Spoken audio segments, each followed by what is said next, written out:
Alhamdulillahi Rabbil Alamin. Hamdan kathiran tayyiban mubarakan fih kama yuhibbu Rabbuna wa yarda. Ashhadu an la ilaha illallah wahdahu la sharika lah wa ashhadu anna Muhammadan abduhu wa rasuluhu la nabiyya ba'dah. Allahumma salli wa sallim wa barik ala Muhammadin kama dzakarahu adh-dhakiruna al-akhyar.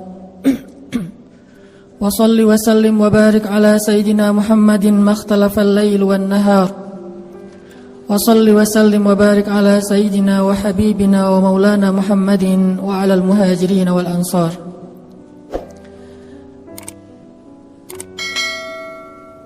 عباد الله، أوصيكم ونفسي بتقوى الله وتزودوا فإن خير الزاد التقوى.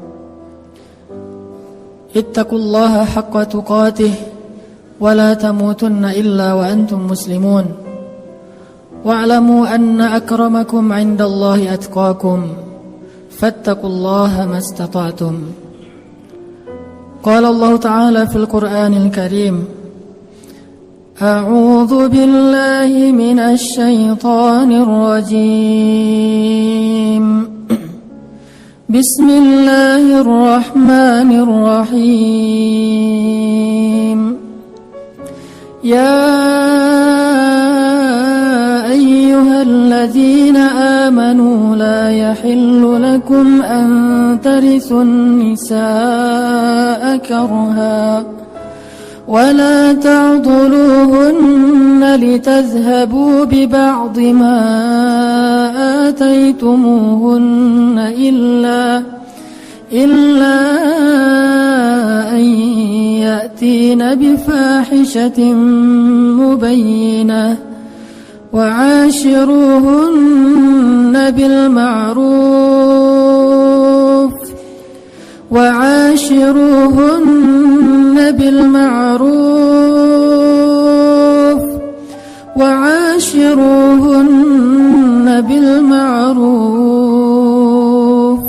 فإن كرهتموهن فعسى أن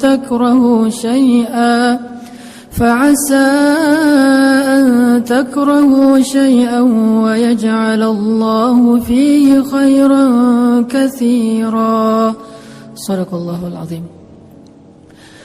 Jemaah Jumat yang dirahmati Allah Subhanahu wa taala. Pada kesempatan Jumat ini, marilah kita merenungkan firman Allah Subhanahu wa taala di dalam surat An-Nisa ayat 19. Satu di antara sekian banyak ayat yang mengajarkan kita bagaimana meningkatkan ketakwaan kepada Allah Subhanahu wa taala.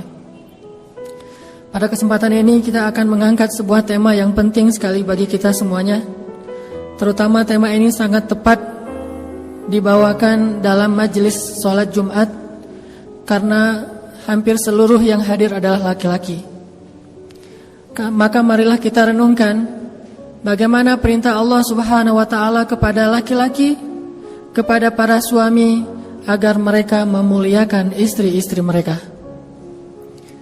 Karena sesungguhnya banyak dari laki-laki kaum muslimin, kita yang mengaku sebagai umat Nabi sallallahu alaihi wasallam, yang belajar tentang hadis-hadis Nabi sallallahu alaihi wasallam, tetapi banyak dari kita yang kadang lalai dan melupakan tentang bab kebaikan seorang suami kepada istrinya, padahal Rasulullah sallallahu alaihi wasallam adalah yang paling baik terhadap istrinya. Jamaah Jumat yang dirahmati Allah, sesungguhnya berbuat baik kepada istri itu adalah perintah Allah Subhanahu wa taala di dalam Al-Qur'an. Wa'ashiruhunna bil ma'ruf. Dan perintah ini bermakna wajib, yang artinya tidak boleh seorang suami tidak memperlakukan istrinya dengan baik. Wajib fardu ain bagi setiap suami itu untuk memperlakukan istrinya dengan baik dan memuliakannya. Wa'ashiruhunna bil ma'ruf. Perlakukanlah, bergaullah dengan istri kalian dengan cara yang baik.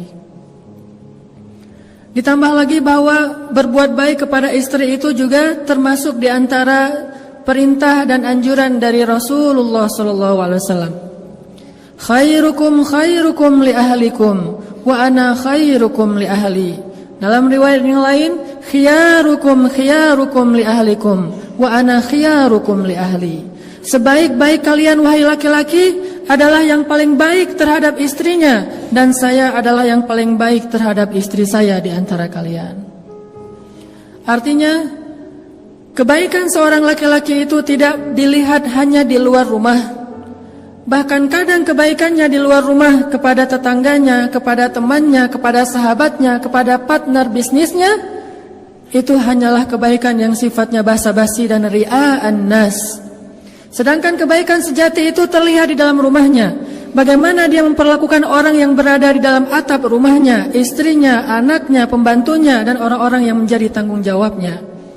Khairukum khairukum li ahlikum. Maka jangan dulu kita mentazkiyah diri kita, menyimpulkan bahwa diri kita sudah baik karena banyak membantu orang lain. Bagaimana pendapat istri kita tentang kita? Apakah ketika istri kita menjawab dengan jujur kepada orang lain tentang suaminya, dia akan mengatakan kita adalah sebaik-baik suami? Sebagaimana seorang sahabiat menikah dengan 3 orang laki-laki yang 3-tiganya ahli surga. Dan sahabiat ini juga disebut sebagai ahli surga. Namanya Asma bintu Umais. Asma bintu Umais pernah menikah dengan Ja'far bin Abi Thalib, dan dia mengatakan Ja'far itu sebaik-baik suami. Setelah Ja'far syahid, dia menikah dengan Abu Bakar As-Siddiq, dan dia mengatakan Abu Bakar itu sebaik-baik suami. Setelah Abu Bakar wafat, dia menikah dengan Ali bin Abi Thalib, dan dia mengatakan Ali adalah sebaik-baik suami. Apa pendapat istri kita tentang kita? Itulah penilaian yang paling jujur dan paling objektif yang dikatakan oleh Nabi, sebaik-baik kalian adalah yang paling baik terhadap istrinya, bukan yang paling baik terhadap orang lain. Lihat di dalam rumah tangganya terlebih dahulu. Dan Nabi SAW kemudian juga mengajarkan, aku adalah yang paling baik di antara kalian kepada istriku. Artinya, kalau kalian ingin menjadi orang yang baik kepada istri kalian, belajarlah dari Rasulullah SAW. Karena sesungguhnya Rasulullah la'ala khuluqin azim, berada dalam akhlak yang paling istimewa dan paling agung. Sehingga ketika Allah berfirman, wa'ashiruhunna bil ma'ruf, wahai para laki-laki, pergaulilah istri kalian dengan cara yang ma'ruf, dengan cara yang baik. Lalu kita bertanya, ya Rabb, bagaimana cara kami mempergauli istri kami dengan cara yang baik? Maka Nabi menjawab, contohlah kepadaku. Contohilah Rasulullah dalam memperlakukan istri beliau. Sesungguhnya beliau sebaik-baik teladan dan contoh bagi orang yang beriman.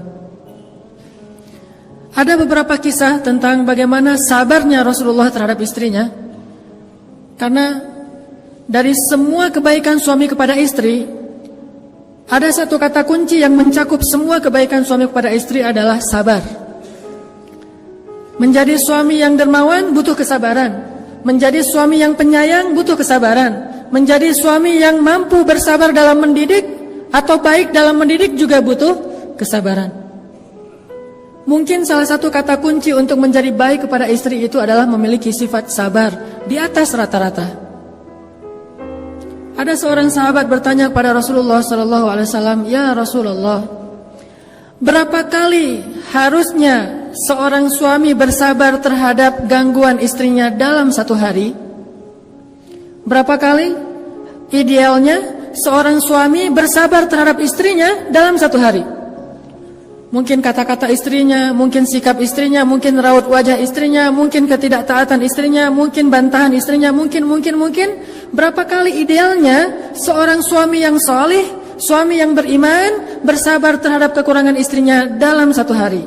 Maka Rasulullah SAW menjawab 70 kali. Pertanyaannya, sudah berapa kali dalam sehari kita mendapatkan rasa tidak nyaman dari istri kita? Apakah kita menghitung sampai 70 kali? Seandainya belum 70 kali, maka Nabi seolah-olah mengatakan harus sabar. Ya Rasul, sudah 30 kali, sabar. Ya Rasul, sudah 40 kali, sabar. Sampai 71, maka baru kita boleh mengambil tindakan-tindakan yang diajarkan di dalam surat An-Nisa. Maka kesabaran yang baik, sabran jamila, sabar yang indah yang diajarkan di dalam Al-Quran, kalau dalam bab suami istri adalah bersabar sebanyak 70 kali dalam sehari terhadap kekurangan dan gangguan istri kepada suami. Banyak suami yang ketika istrinya sekali membuat dia tidak nyaman, dia langsung menjudge bahwa istrinya ini istri durhaka, bahwa istrinya ini tidak taat kepada suami, bahwa istrinya begini dan begitu. Dan yang lebih parah lagi, terlalu mudah mengeluarkan kalimat saya talak kamu, atau kamu pulang kepada orang tuamu, dan seterusnya dan seterusnya. Padahal dia belum merasakan kesabaran sampai 70 kali dalam sehari. Dan tidak usah 70 kali, bahkan mungkin 10 kali pun tidak dalam sehari. Lihat bagaimana kesabaran Rasulullah SAW terhadap istrinya. Ada banyak kisah. Salah satunya kisah ketika suatu hari Aisyah ngambek kepada Rasul, marah kepada Rasul. Karena marah kepada Rasul, dan tidak disebutkan dalam cerita itu kenapa marah, tapi kita husnuzon Rasulullah SAW orang yang mulia, Aisyah juga orang yang baik. Mungkin ada kesalahpahaman atau cemburu. Akhirnya Aisyah marah kepada Rasul. Saking marahnya, Aisyah minta untuk diizinkan pulang ke rumah ayahnya, ke rumah Abu Bakar As-Siddiq. Dia ingin mengadukan masalahnya kepada ayahnya, yaitu Abu Bakar As-Siddiq. Kemudian Nabi mengatakan, ya Aisyah, kalau gitu saya temani malam-malam. Akhirnya Rasulullah menemani Aisyah, mengantarkan Aisyah ke rumah Abu Bakar. Sampai di rumah Abu Bakar, Rasulullah, Aisyah, Abu Bakar duduk dalam satu ruangan. Kemudian Abu Bakar bertanya, ada apa ya Rasulullah, ada apa ya Aisyah, apa yang bisa saya bantu? Aisyah dan Rasulullah diam. Kemudian Rasulullah bertanya kepada Aisyah, ya Aisyah, boleh saya ngomong lebih dulu? Bayangin seorang Rasul, seorang teladan umat ini, sebaik-baik manusia, bahkan pemimpinnya para anbiya dan rusul, bertanya kepada istrinya, ya Aisyah, bolehkah saya ngomong lebih dulu? Bagaimana Rasulullah memuliakan istrinya? Lalu siapa kita yang merasa lebih mulia daripada Rasulullah untuk malu bertanya hal yang sama kepada istri kita? Apakah dengan melakukan itu kita akan menjadi rendah? Sesungguhnya tidaklah seseorang merendahkan dirinya karena Allah, kecuali Allah akan meninggikan derajatnya. Rasulullah bertanya, ya Aisyah, boleh saya ngomong lebih dulu? Lalu Aisyah mengatakan, boleh, dengan syarat jangan katakan kecuali kebenaran. Kata Aisyah, boleh dengan syarat jangan katakan kecuali kebenaran. Siapa Rasulullah? Siapa orang yang dia katakan itu? Rasulullah, yang tidak pernah berkata kecuali kebenaran. Al-Amin, As-Sadiqul Masduq, orang yang benar dan dipercayai, orang yang diamanah, yang langit saja percaya kepada dia, apalagi bumi. Tapi Aisyah mengatakan, jangan katakan kecuali kebenaran. Kalimat ini membuat Abu Bakar merasa sangat kecewa kepada Aisyah dan malu kepada Rasulullah, sehingga akhirnya Abu Bakar memarahi Aisyah. Ya Aisyah, bagaimana kamu mengatakan hal demikian kepada orang yang Allah saja percaya kepada dia, dan dia tidak pernah mengatakan kebohongan? Apakah kamu berpikir Rasulullah akan berbohong? Ketika Abu Bakar marah dan ingin memukul Aisyah, tiba-tiba Rasulullah menahan Abu Bakar dan melindungi Aisyah di belakang tubuh beliau.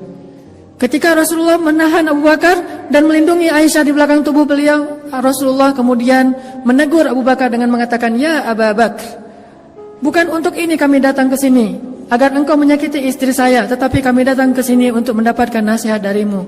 Kemudian Rasulullah menoleh ke belakang sambil tersenyum ke arah Aisyah dan mengatakan, ya Aisyah, lihat bagaimana aku membela kamu. Ini kesabaran Rasulullah SAW. Diperlakukan dengan kata-kata yang mungkin bagi seseorang yang merasa dirinya soleh, ahli ibadah, banyak tanggungan, seorang pemimpin, merasa dirinya mulia, ketika istrinya mengatakan hal demikian di depan orang lain, dia akan tersinggung. Tapi Rasulullah malah membela Aisyah, lalu tersenyum kepada Aisyah sambil mengatakan, lihat Aisyah, bagaimana aku membela kamu. Kemudian mereka kembali ke rumahnya dalam keadaan damai. Wa'ashiruhunna bil ma'ruf. Perlakukanlah istri dengan cara baik. Kemudian dalam kisah yang lain, bagaimana Nabi orangnya easy going, gak terlalu kaku, gak gampang baper terhadap istri. Dalam sebuah adegan, suatu malam Rasulullah SAW, atau suatu hari Rasulullah SAW sedang duduk bersama Aisyah di rumah. Waktu itu Rasulullah tidur di atas pangkuan Aisyah. Dan hari itu Aisyah baru saja membuat kue khusus buat Rasulullah. Tiba-tiba datang istri Nabi yang lain, namanya Saudah. Saudah ini salah satu istri Nabi yang tua. Datang kemudian bertamu ke rumah Aisyah, duduk di antara Rasulullah dan Aisyah. Karena Saudah waktu itu bertamu, Aisyah berkata kepada Saudah, ya Saudah, ini kue buatan saya loh. Coba kamu rasain, coba kamu makan, kata Aisyah kepada Saudah. Saudah ingin menggoda Aisyah dan mengatakan, saya tidak akan menyentuh kue itu. Kata Aisyah, ini buatan saya, insya Allah enak, Rasulullah aja makan. Kata Saudah, enggak, saya enggak akan makan. Karena tersinggung, akhirnya Aisyah mengatakan, ya Saudah, kalau kamu tidak makan, saya lempari tepung ini ke wajah kamu. Kata Saudah, sok aja, silakan. Saudah lagi godain Aisyah karena Aisyah anak kecil. Akhirnya Aisyah karena tersinggung, dia ambil tepung bekas buat kue tadi dilempari ke wajah Saudah. Tadi Rasulullah sedang dalam keadaan duduk dan tiba-tiba Rasulullah mengangkat kakinya dan meletakkan di atas paha Aisyah seolah-olah manja. Tapi sebetulnya Rasulullah menahan tubuh Aisyah dengan kakinya sehingga Aisyah tidak bisa bergerak. Lalu Rasulullah melirik ke arah Saudah dan memberi isyarat, balas wahai Saudah. Jadi Aisyah melempari Saudah dengan tepung, Rasulullah menahan kaki Aisyah dan melirik ke arah Saudah dan memberi isyarat, balas. Lalu Saudah membalas dengan melemparkan tepung ke wajah Aisyah. Akhirnya mereka saling lempar-lemparan tepung. Rasulullah hanya tersenyum saja, tiba-tiba terdengar suara salam dari seorang sahabat, Umar bin Khattab. Assalamualaikum. Langsung Saudah dan Aisyah lari masuk ke dalam kamar karena takut kepada Umar bin Khattab. Lalu Rasulullah membukakan pintu, Umar masuk. Tiba-tiba Rasulullah senyum-senyum. Umar bertanya, ya Rasulullah, kenapa engkau tersenyum, ada apa? Rasulullah mengatakan, lucu, kata Rasulullah. Ada apa ya Rasul? Itu istri-istri saya, barusan mereka lempar-lemparan tepung, tapi begitu datang kamu mereka langsung lari ke dalam kamarnya karena takut kepadamu. Mendengar kata-kata ini, Umar tersinggung kepada istri Nabi dan kemudian berteriak, wahai istri-istri Nabi, kalian takut kepada saya tetapi tidak takut kepada Rasulullah? Lalu istri Nabi di dalam kamarnya menjawab, ya, karena engkau seorang yang ghalidun syadid, orang yang kasar lagi keras, sedangkan Rasulullah itu orang yang halim, orang yang sangat menahan amarah dan lembut. Kemudian Umar pun tertawa dan selesailah urusan di antara mereka. Tidak terlalu diambil serius, tidak terlalu kaku. Dan jangan melihat sejarah ini dari sudut pandang fikih. Kadang-kadang kita melihat sejarah dari sudut pandang fikih dan menjudge sejarah. Di antara contoh menjudge sejarah itu kita akan bertanya, lah itu kan tepung jadi mubazir. Bukankah kita tidak melihat adegan aslinya? Mungkin saja tepung itu masih bisa dikumpulkan lagi dan dipakai untuk membuat kue yang berikutnya. Jadi jangan menjudge sejarah karena kita tidak menyaksikan sejarah. Ambil saja hikmah dan mau'izahnya. Sesungguhnya Rasulullah bersabar dan salah satu cara Rasulullah sabar, Rasulullah gak gampang baper terhadap istrinya, baik kata-kata, sikap dan seterusnya, sehingga beliau tetap wa'ashiruhunna bil ma'ruf. Barakallahu li wa lakum.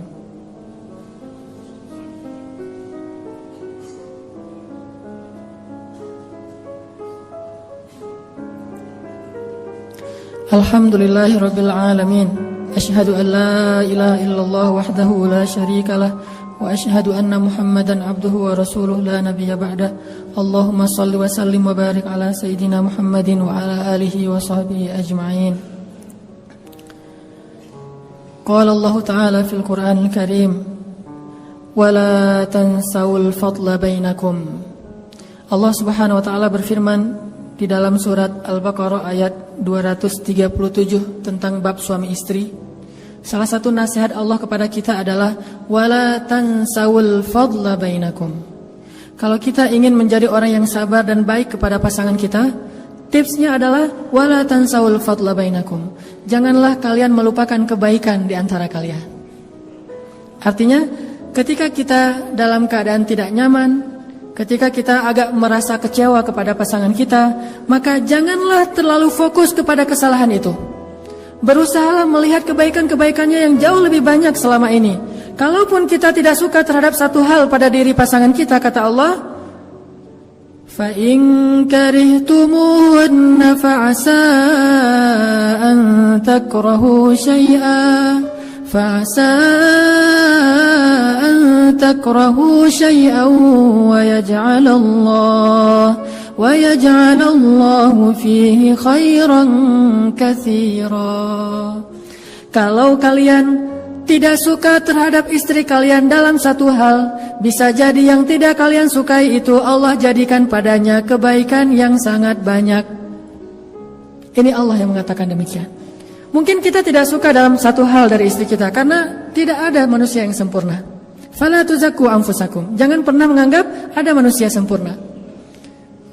Karena kadang kita berpikir, oh perempuan ini ada kesalahan di sini, saya akan cari perempuan lain yang lebih sempurna. Tidak ada perempuan yang sempurna kecuali 4 orang saja.